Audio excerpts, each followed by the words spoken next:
Senator Gary Nodler of Joplin was recently named Legislator of the Year by the Missouri Association of Veterans Organizations for his dedication to representing Missouri's veterans. Senator Nodler, a veteran of the U.S. Army and Missouri National Guard, was honored for his work to ensure veterans receive the services and benefits they need and deserve. I'm very grateful to the veterans organizations for presenting me with their Legislator of the Year award.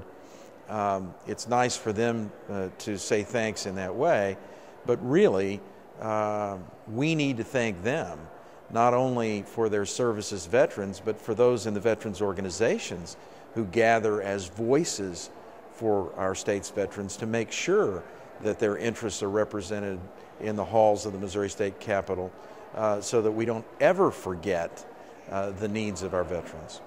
Well, of course, those who sacrifice their time and sometimes their bodies and sometimes their lives in defense of freedom deserve to be remembered, respected, and to have their efforts appreciated.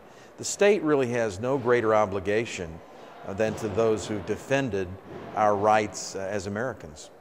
Senator Nodler's legislative accomplishments for veterans include passing legislation extending state income tax exemptions on retirement income to all veterans and the Missouri Returning Heroes Education Act, which provides discounted tuition at state universities to veterans returning from combat. During his time as chairman of the Senate Appropriations Committee, Senator Nodler ensured Missouri veterans' homes received the funding they needed to fully staff facilities and is a strong supporter of Missouri Veterans Stories, a project that began in 2005 to videotape and archive interviews with veterans from throughout the state.